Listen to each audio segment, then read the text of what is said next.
नमस्कार विद्यार्थियों, श्रीमती मौरी देवी तापड़िया कन्या महाविद्यालय जसवंतगढ़ के यूट्यूब चैनल पर एक बार पुनः मैं आपका हार्दिक स्वागत करता हूं। मैं प्रवक्ता चंद्र प्रकाश गुर्जर। आज की क्लास हमारी बीए प्रथम वर्ष के छात्रों हेतु इतिहास विषय की होगी। तो इतिहास विषय के दौरान हम जो प्राचीन भारतीय इतिहास के स्रोतों के बारे में पढ़ रहे हैं और उनके तहत हम पढ़ रहे हैं पुरातात्विक साक्ष्यों के बारे में पढ़ रहे हैं। पुरातात्विक साक्ष्यों का एक बार पुनः स्मरण कराता हूँ मैं। जो वर्गीकरण हमने किया है, पुरातात्विक साक्ष्यों को 5 भागों में बांटा था हमने। अभिलेख, कलाकृतियाँ, स्मारक व भग्नावशेष, मृदभांड व मुद्राएं और सिक्के। अभिलेख हमने पढ़ लिया है। अभिलेखों के बारे में हमने जाना था। जो स्तंभ लेख है, गुहा लेख है, शिला लेख है, उनके बारे में हमने जाना था। किस तरीके के जो लेख है, मूर्ति लेख है। अभिलेखों से हमें प्राचीन भारत को जानने में जो सहायता मिलती है। उसके पश्चात हमने कलाकृतियों के बारे में पढ़ा। तो कलाकृतियों में चित्रण है, गुहा चित्र वगैरह है, जो टूल्स वगैरह, औजार वगैरह, उनके बारे में जाना। और स्मारक व भग्नावशेषों के बारे में हमने पढ़ लिया, जिसमें दुर्ग, महल, मंदिर के जो अवशेष बचे हुए हैं धरती के ऊपर या नीचे।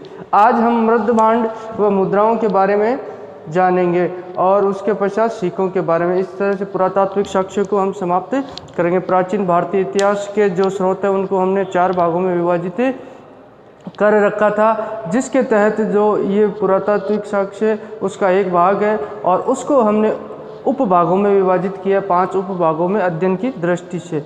और उसके पश्चात हमें जो पढ़ेंगे वो रहेगा हमारे विदेशी यात्रियों का विवरण। एक बार स्मरण करा दूं आपको, मैंने जो 4 भागों में हमने प्राचीन भारतीय इतिहास के स्रोतों को बांटा था। एक तो ब्राह्मण ग्रंथों में, और एक दूसरा है जो ऐतिहासिक और समसामयिक ग्रंथों में बांटा था।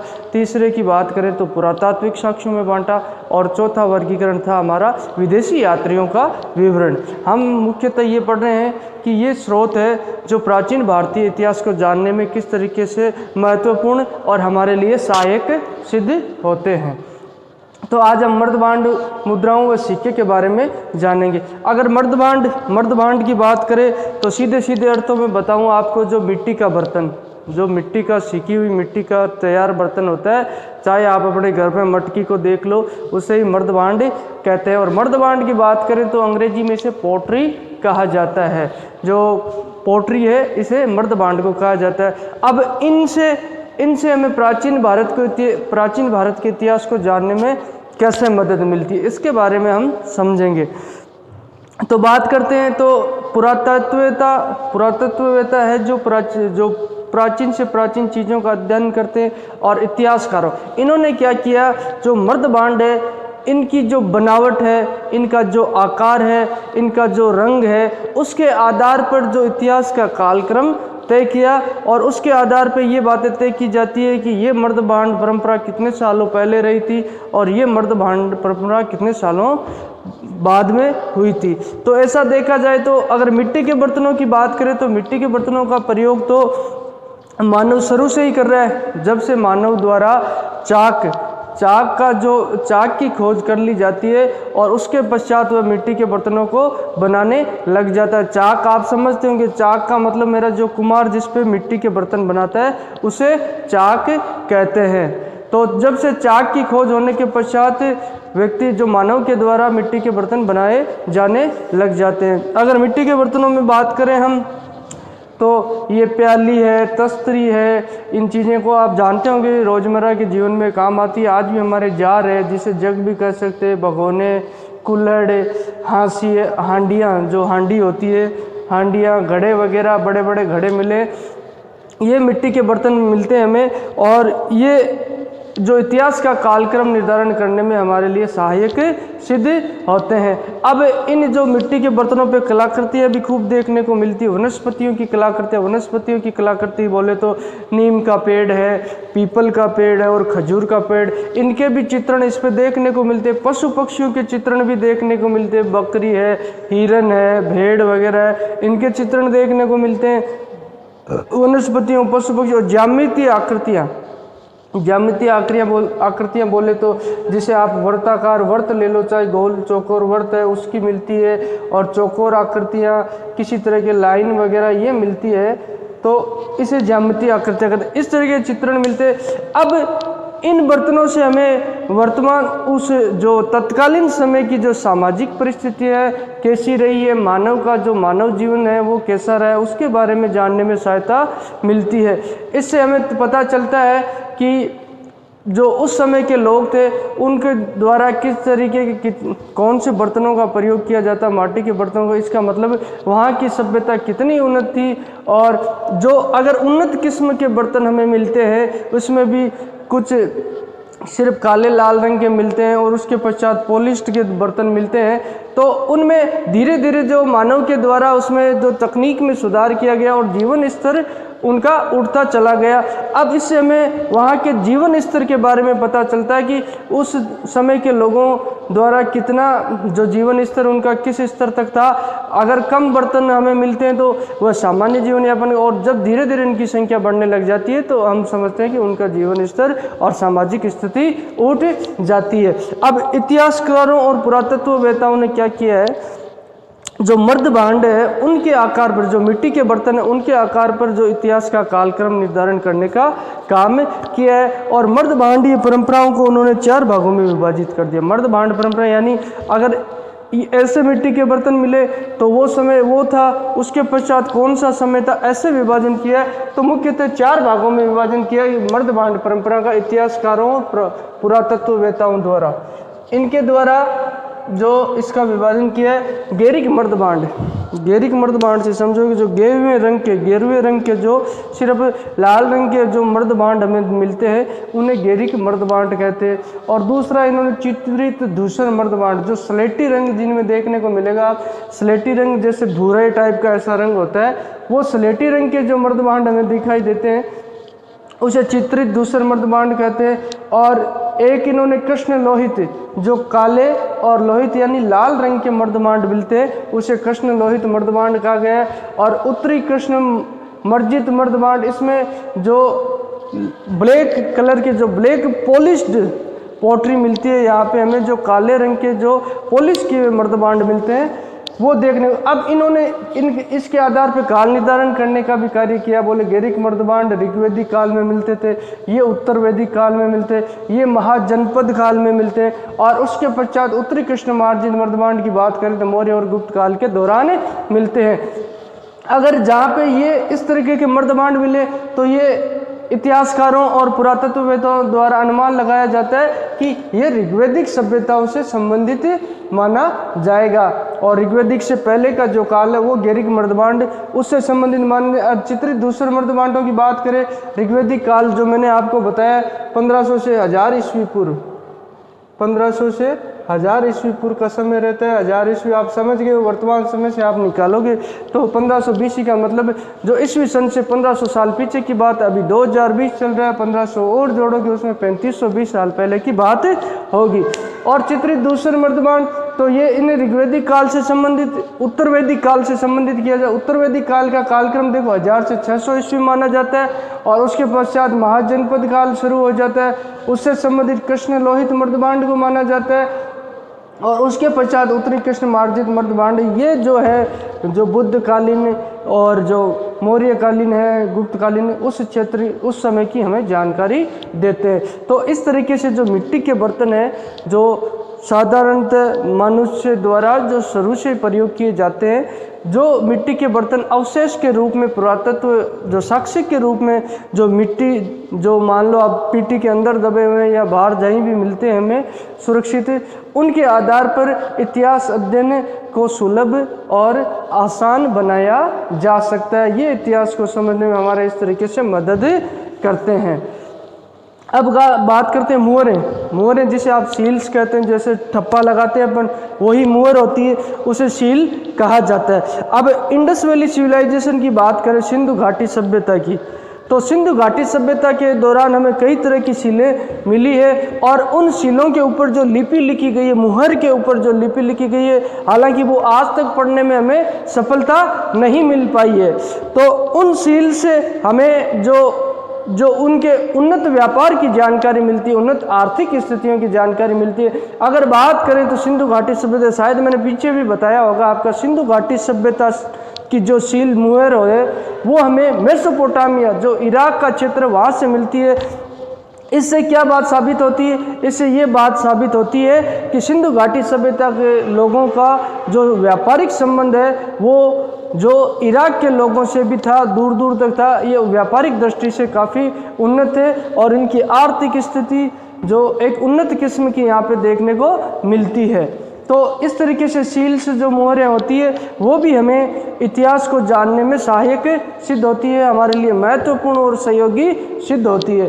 तो इन पे हालांकि सिंधु घाटी सभ्यता की जो सील्स है उस पर लिखी हुई जो लिपि है उनको अभी तक पढ़ा नहीं गया। अब बात करते हैं सिक्कों की, जिसे कॉइन्स हम कहते हैं। और सिक्कों का तो बहुत ही महत्वपूर्ण योगदान रहता है इतिहास को जानने में। किसी शासक के द्वारा, जो राजा के द्वारा जो सिक्के चलाए जाते हैं, वह उस शासक की आर्थिक स्थिति, सामाजिक स्थिति, धार्मिक स्थिति सब के बारे में जानकारी देते हैं। अगर सिक्कों की बात करें, कॉइन्स की बात करें, तो कॉइन्स में एक तो राज चिन्ह दिखाई देगा आपके, जो राज चिन्ह है वो देखने को मिलता है। उसके पश्चात जो धर्म चिन्ह है शासक का वो देखने को मिलता है। शासक द्वारा किस तरह की उपाधियां धारण की जाती है वो देखने को मिलता है। और शासक द्वारा अगर किसी विजय के उपरांत सिक्के जारी किए जाते हैं तो उसका विवरण भी हमें देखने को मिलता है। और उसके पश्चात शासक के जो साम्राज्य क्षेत्र, जो सीमाओं का ज्ञान भी हमें इससे होता है। सीमाओं का ज्ञान कैसे होता है? जितने जितने क्षेत्रों में किसी शासक के सिक्के मिलते हैं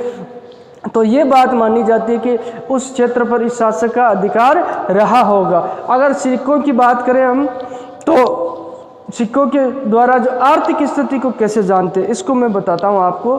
किसी शासक द्वारा, अगर पहले बात करें गुप्त सम्राटों, शुरुआती सम्राटों के द्वारा विशुद्ध जिस सोने के सिक्के चलाए गए उनमें सोने की मात्रा ज़्यादा थी और उसमें अशुद्धि, मिलावट बिल्कुल देखने को नहीं मिलती है। और उसके पश्चात जो स्कंदगुप्त का समय आता है तो उसमें जो सोने के सिक्के उनमें मिलावट भरपूर मात्रा में देखने को मिलती है। तो इससे पता चलता है कि उनकी आर्थिक स्थिति कमज़ोर होने लगती है। और ये देखने को मिलता है कि किन्हीं सातवाहन शासकों के द्वारा शीशे के सिक्के चलाए गए थे, मतलब कांच के जो सिक्के वो चलाए गए। तो इसका मतलब उनकी आर्थिक स्थिति सबसे कमज़ोर देखने को मिलती है। और किसी शासकों द्वारा तांबे के सिक्के चलाए जाते हैं, किन्हीं शासकों द्वारा चांदी के सिक्के चलाए जाते हैं, किन्हीं शासकों द्वारा सोने के सिक्के चलाए जाते हैं। अगर हम ये देखेंगे जिस शासक के द्वारा सोने के सिक्के चलाए जाते हैं उनकी आर्थिक स्थिति यहाँ पे काफ़ी सुदृढ़ देखने को मिलती है। और फिर चांदी के सिक्के चलाने वालों शासकों की निम्न स्तर की और उससे निम्न स्तर की तांबे के सिक्के,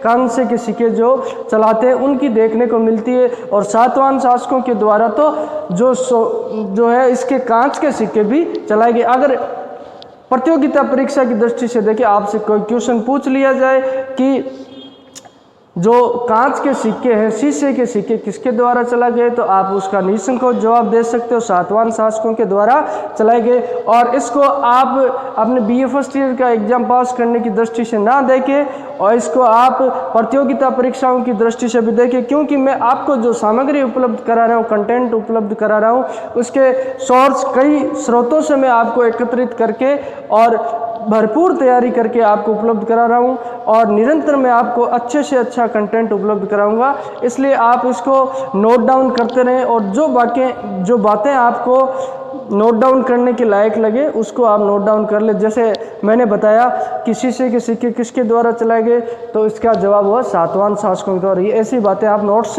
में लिख सकते हो। तो आर्थिक स्थिति का पता चल जाए। उसके पश्चात साम्राज्य क्षेत्र का, मतलब किसी शासक की सीमाओं का ज्ञान आपको हो सकता है। जिन जिन क्षेत्रों में उसके सिक्के मिलते हैं उन क्षेत्रों में उसका साम्राज्य निश्चित रूप से रहा है। अगर अशोक की बात करें तो अशोक के अगर अभिलेख जहाँ जहाँ हमें मिलते हैं तो उससे ये अनुमान लगाया जाता है कि इन क्षेत्रों में अशोक का शासन रहा था। इसी तरह सिक्कों से भी ये अनुमान लगाया जा सकता है। अब सिक्कों की बात करें तो सिक्कों पे क्या क्या लिखा जाता था, तो किसी शासक का नाम भी उस पर मिलता था, उपाधि मिलती थी, तिथियां मिलती थी, राज चिन्ह मिलते, धर्म चिन्ह। हाँ, तिथि का चलन और हो गया। सिक्कों पे बात करें तो तिथि, अगर डेट हमको लिखी हुई मिले तो कैसे इतिहास को जानने में कितनी सहायक होगी हमारे लिए। आप भी सोच सकते हो कि किस शासक का जो काल निर्धारण करना होता है, हमें समय निर्धारण करता है, किस शासक ने किस समय शासन किया और कितने समय से शासन किया, तो उसके लिए सिक्के हमारे लिए बहुत ही महत्वपूर्ण साबित होते हैं। कई उपाधियां शासकों द्वारा राजराजेश्वर की उपाधियां धारण की, राजाधिराज, महाराजाधिराज, परम भट्टाक, परमेश्वर, ऐसी उपाधियां उनके द्वारा धारण की गई। जो शाहानुशाही ऐसी उपाधियां धारण की, जो शक शासक है उनके द्वारा शाहानुशाही उपाधि धारण की गई। और गुप्त सम्राटों की बात करें तो उन्होंने परम भागवत, परम भट्टाक, महाराजाधिराज की उपाधियां धारण की।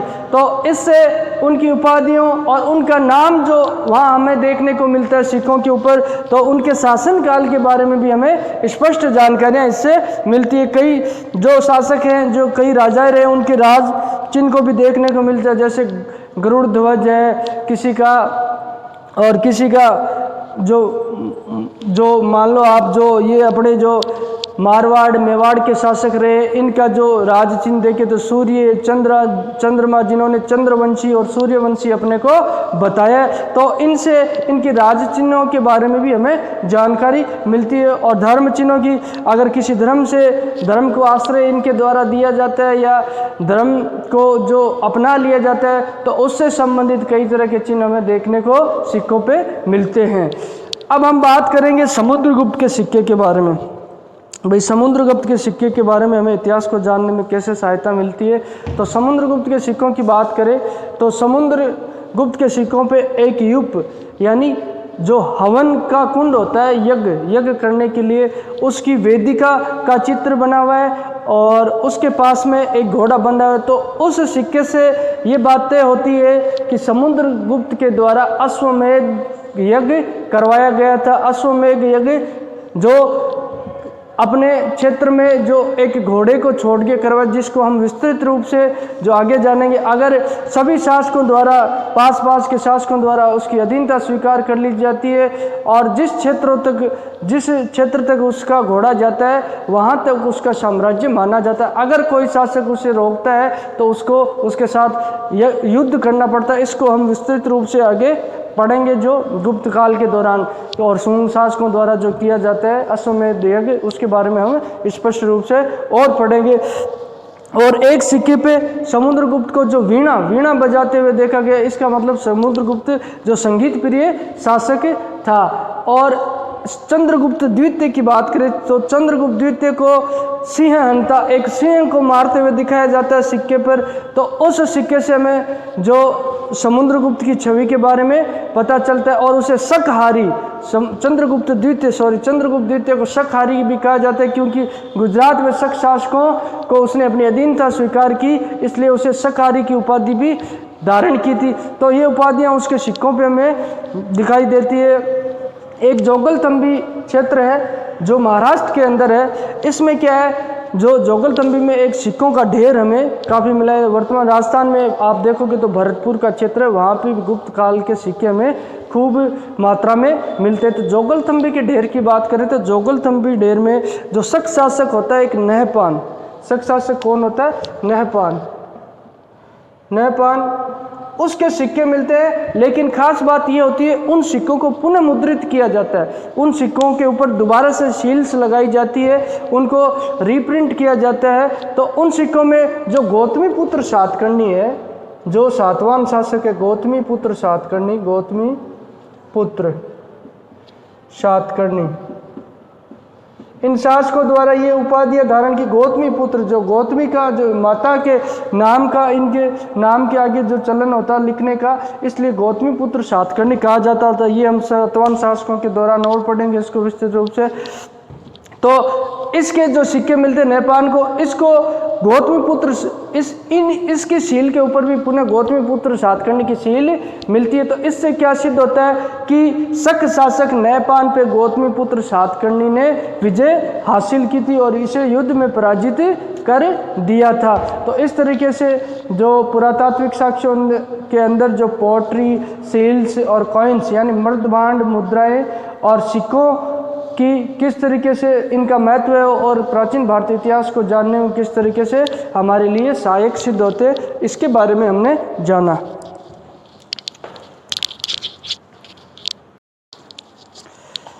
तो आज की इस क्लास में हमने जो प्राचीन भारतीय इतिहास के स्रोतों में से जो 3 स्रोत हैं उनके बारे में कंप्लीट पढ़ लिया है। आज हमने पुरातात्विक साक्ष्यों के बारे में पढ़ लिया। पहले हमने धार्मिक ग्रंथों के बारे में और धर्मेतर साहित्य जो समसामयिक ऐतिहासिक उनके बारे में पढ़ लिया। अब सिर्फ प्राचीन भारतीय इतिहास के स्रोतों की बात करें तो सिर्फ हमारे लिए बच रखा है विदेशी यात्रियों का विवरण, जो आगे की क्लास में हम पढ़ेंगे। और इस तरीके से हमने मूल रूप से इस चैप्टर जो अपने लेसन है इसका यही उद्देश्य है। इसको हमें इस तरीके से समझना है कि जो इतिहास है, इतिहास को जानने में जो अवशेष वगैरह रहते हैं और बाकी जो ग्रंथ और ये किस तरीके से हमारी सहायता कर सकते हैं, इतिहास को समझने में इनका किस तरीके से उपयोग किया जा सकता है। तो पुरातात्विक साक्ष्य में अभिलेख हमने कंप्लीट पढ़ लिए हैं, कलाकृतियाँ पढ़ ली है, स्मारक भग्नावशेष पढ़ लिए, मृदबाण मुद्राएं और सिक्के आज हमने पढ़ लिए। इस तरह पुरातात्विक साक्ष्यों